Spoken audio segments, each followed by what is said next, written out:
నమస్తే welcome to assembly Raja.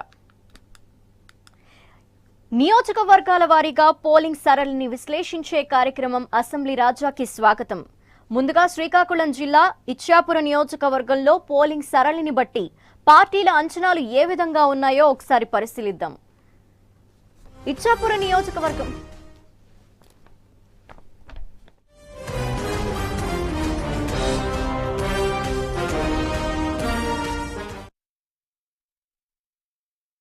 ఇచ్చాపురంలో king ఎవరు? బెందలం అశోక లేక పిరియా సాయిరాజా? టీడీపీ గట్టిగా నమ్మిన మహిళా ఓట్లు అధికంగా పడటం, పోల్ పర్సెంటేజ్ చూస్తే గతంలో కంటే స్వల్పంగా ఓట్ల వ్యత్యాసం అనేది మనకు కనిపిస్తూ ఉంటుంది. అలాగే ఈ ఫలితం ఇక్కడ ఇచ్చాపురం నియోజకవర్గంలో మహిళా ఓట్లు కూడా అధికంగా పోల్ అవటం అనేది ఒక ప్రభావితం చూపించే అంశంగా కనిపిస్తోంది. గతంలో కంటే స్వల్ప వ్యత్యాసమే ఉండటంతో ఫలితం ఇంకా ఉత్కంఠ రేపుతోంది. గత ఎన్నికలతో పోలిస్తే ఓట్లు పెరిగినప్పటికీ పోలింగ్ శాతం 1% వరకు తగ్గటం దేనికి సంకేతం అనే చర్చ మొదలైంది. ఇచ్చాపురం నియోజకవర్గ బరిలో 4-5 పార్టీలు ఉన్నప్పటికీ ప్రధాన పోటీ మాత్రం టీడీపీ, వైసీపీ మధ్య సాగింది.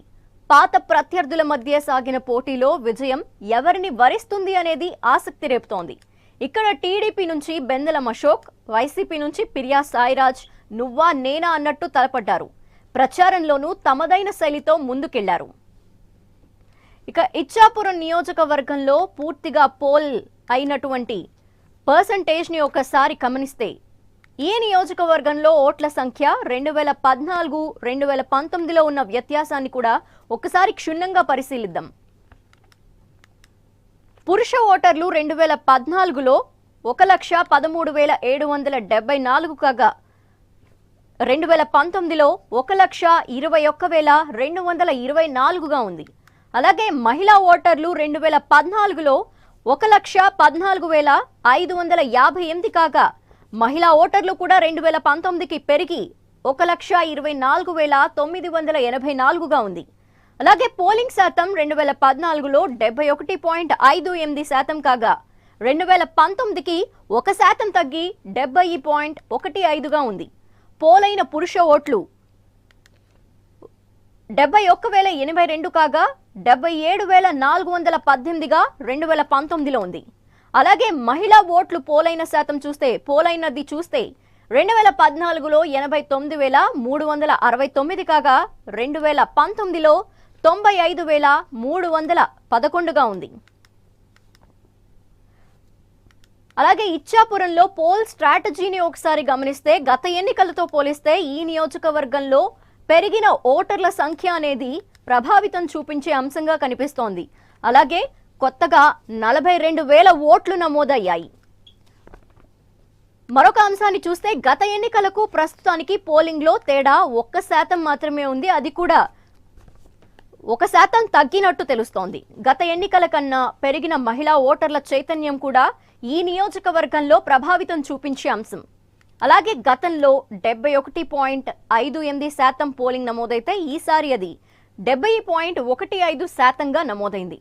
మహిళా ఓట్లు పెరగడం అనేది ఇక్కడ పసుపు కుంకుమ ప్రభావమేనా అని ఇరు పార్టీలకు కూడా ఒక క్వశ్చన్ మార్క్ గా ఉంది. ఇక 2014 ఎన్నికలతో పోలిస్తే సుమారు 6,000 మంది మహిళా ఓటర్లు పెరిగారు. ఇక ఇచ్చాపురం నియోజకవర్గ పరిస్థితిని కూడా ఒకసారి గమనిద్దాం. సామాజికంగా వెనకబడిన వర్గాల ఓటర్లు అధికంగా ఉన్నారు ఈ నియోజకవర్గంలో. రాష్ట్రంలో మిగిలిన ప్రాంతాలతో పోలిస్తే కొంత వెనకబడిన ప్రాంతంగా ఇచ్చాపురం నియోజకవర్గం కనిపిస్తోంది. అలాగే ప్రశాంతతకు పట్టం కట్టడం ఇచ్చాపురం ఓటర్ల యొక్క ప్రత్యేకత. టీడీపీ ఆవిర్భావం తర్వాత 2004 మినహాయిస్తే ఇక్కడ ప్రతిసారి టీడీపీకే పట్టం కట్టారు ఇచ్చాపురం నియోజకవర్గ ప్రజలు. 2014 తర్వాత ఇక్కడ కాంగ్రెస్ అడ్రస్ గల్లంతైంది. అసలు కాంగ్రెస్ ఉనికి అనేదే లేకుండా పోయింది. అలాగే కాంగ్రెస్ ఓటు బ్యాంకు వైసీపీకి కన్వర్ట్ అయిందని అంచనా కూడా వేస్తున్నారు. ఈ నియోజకవర్గంలోని 4 మండలాల్లో మహిళలే ఎక్కువగా ఓటు హక్కును వినియోగించుకున్నారు. గత ఎన్నికల్లో విజయం సాధించిన టీడీపీ అభ్యర్థికే 278 మెజార్టీ రాగా అందులో కవిటి మండలంలో 12,000 పై చిలుకు మెజార్టీ సాధించగా తక్కువగా కంచిలి మండలంలో 1,800 మాత్రమే మెజార్టీ వచ్చింది. సోంపేటలో 5,000 పై చిలుకు, ఇచ్చాపురంలో 6,000 పై చిలుకు వరకు మెజారిటీ లభించింది. అయితే ఈసారి కవిటి మండలంలోనూ వైసీపీకి మద్దతు ఎక్కువగా లభించిందని టాక్ వినిపిస్తోంది.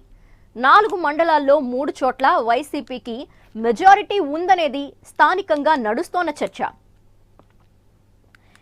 ఇక ఇచ్చాపురంలో టీడీపీ అభ్యర్థి యొక్క అనుకూలతలు ప్రతికూలతలు చూస్తే టీడీపీ అభ్యర్థిగా బరిలోకి బెందెలం అశోక్ దిగారు. ఈసారి పసుపు కుంకుమ, అన్నదాత సుఖీభావ వంటి టీడీపీ ప్రవేశపెట్టిన పథకాల వల్ల తనకు ఒక విధమైన లాభం చేకూరుస్తుంది, తన వైపు విజయం ఉంది అని విశ్వాసం వ్యక్తం చేస్తున్నారు. అలాగే ప్రభుత్వ సంక్షేమ పథకాలు కూడా తనకు కలిసొస్తాయని ఆశిస్తున్నారు. యాదవ, రెడ్డి సామాజిక వర్గం ఏకమై టీడీపీని దెబ్బతీసిందని భావిస్తున్నారు. ఇది టీడీపీకి ఒక విధంగా ప్రతికూల అంశంగా భావించవచ్చు. టీడీపీకి పట్టున్న కవిటి మండలం వైసీపీకి టర్న్ అయింది అనే ప్రచారం జరుగుతోంది. సో ఇది కూడా ఒక విధంగా ఇక్కడ టీడీపీ అభ్యర్థికి నెగటివ్ పాయింట్ గా కనిపిస్తోంది. ఇక ఇచ్చాపురం నియోజకవర్గంలో వైసీపీ అభ్యర్థి యొక్క అనుకూలతలు ప్రతికూలతలు పరిశీలిస్తే తెలుగుదేశం కంచుకోటలో ఈసారి ప్రజలు మార్పు కోరుకుంటున్నారు అనేది వైసీపీ వారు అంచనా వేస్తున్న అంశం. 4 మండలాల్లో 3 చోట్ల వైసీపీకి మెజారిటీ లభించిందని వైసీపీ భావిస్తోంది. ఇక పెరిగిన మహిళా ఓటర్ల చైతన్యం ప్రభుత్వ వ్యతిరేక ఓటు అని వైసీపీ భావిస్తోంది.